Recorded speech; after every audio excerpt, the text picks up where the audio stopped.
విశాఖ జిల్లాలో ఘోర రోడ్డు ప్రమాదం జరిగింది. పెందుర్తి ఆనందపురం మార్గంలో లారీని కారు ఢీకొట్టింది. ఆనందపురం సమీపంలోని గండిగుండం దగ్గర ఘటన చోటు చేసుకుంది. ప్రమాదంలో నలుగురు అక్కడికక్కడే మృతి చెందారు.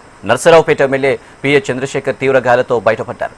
మృతులు గుంటూరు జిల్లా నర్సరావుపేటకు చెందిన వారిగా గుర్తింపు. వినుగొండ నుంచి టెక్కలిలో శుభకార్యానికి వెళ్తుండగా ప్రమాదం జరిగింది.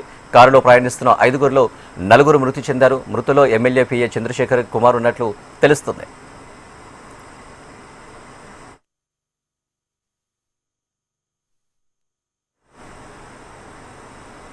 ఈ ప్రమాద ఘటనకు సంబంధించి మరిన్ని డీటెయిల్స్ మా ప్రతినిధి అనురాధ అందిస్తారు. అనురాధ, అనిల్, విశాఖపట్నంలో ఈరోజు తెల్లవారుజామునే ఆనందపురం జాతీయ రహదారి మీద ఘోర రోడ్డు ప్రమాదం సంభవించింది. ఒక కారుని లారీ ఢీకొనడంతో కారులో ప్రయాణిస్తున్న 5గురు ప్రయాణికుల్లో 4 ప్రయాణికులు మృతి చెందారు.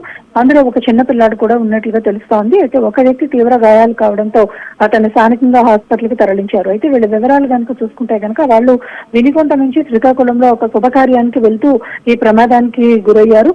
అయితే ఇందులో గుంటూరు ప్రాంతానికి చెందిన ఒక ఎమ్మెల్యే తాలూకా పిఏ కుటుంబ సభ్యులుగా గుర్తించడం జరిగింది. ఆయన తీవ్ర గాయాలు కావడంతో చంద్రశేఖర్ అనే వ్యక్తిని హాస్పిటల్ కి తరలించారు. ప్రస్తుతం అతనికి చికిత్స అందుతూ ఉంది.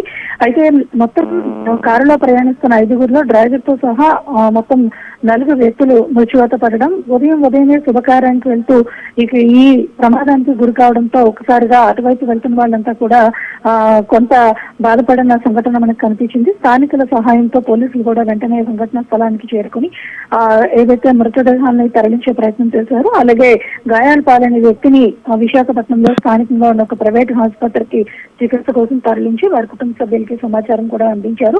ఆనందపురం హైవేకి సంబంధించి ఇటీవల తరచూ ప్రమాదాలు ఎక్కువగా జరుగుతున్న నేపథ్యంలో అక్కడున్న స్థానికులు కానీ లేకపోతే వాహనదారులు కానీ పదే చెప్తూ ఉన్నారు. ఇక్కడ స్పీడ్ లిమిట్స్ కానీ ఎటువంటి జాగ్రత్తలు కానీ తీసుకోవటం లేదు. దీంతో తరచూ ప్రమాదాలు జరుగుతూ ఉన్నాయి. నేషనల్ హైవేకి కనెక్ట్ అయి ఉన్న నేపథ్యంలో అతి వేగంగా వెళ్లడంతో ప్రమాదాలకి కారణం అవుతున్నాయనేది కూడా అక్కడ స్థానికుల నుంచి కూడా వస్తున్న సమాచారం. దీంతో అధికారులు కొంత దీని మీద దృష్టి పెట్టాలి అని కూడా వాళ్ళందరూ కూడా అంటూ ఉన్నారు. అయితే ఈ ప్రమాదానికి సంబంధించి మొత్తం ఒక శుభకార్యానికి వెళ్తూ కుటుంబ సభ్యుల్లో అందరూ కూడా మృతి చెందడం బాధాకరం. అయితే ఎవరెవరు అనేది వివరాలు ఇంకా తెలియాల్సింది. ప్రస్తుతం చికిత్స పొందుతున్న వ్యక్తి కొంత కోలుకుంటే గానీ వివరాలు అయితే వచ్చే పరిస్థితి. వారి కుటుంబ సభ్యులకి ప్రస్తుతం ఉన్న వివరాల ప్రకారం సమాచారం కూడా అందించారు. అతనికి ప్రస్తుతం విశాఖపట్నంలో ఒక ప్రైవేట్ హాస్పిటల్లో చికిత్స కొనసాగుతుంది. Right Anuradha, thank you.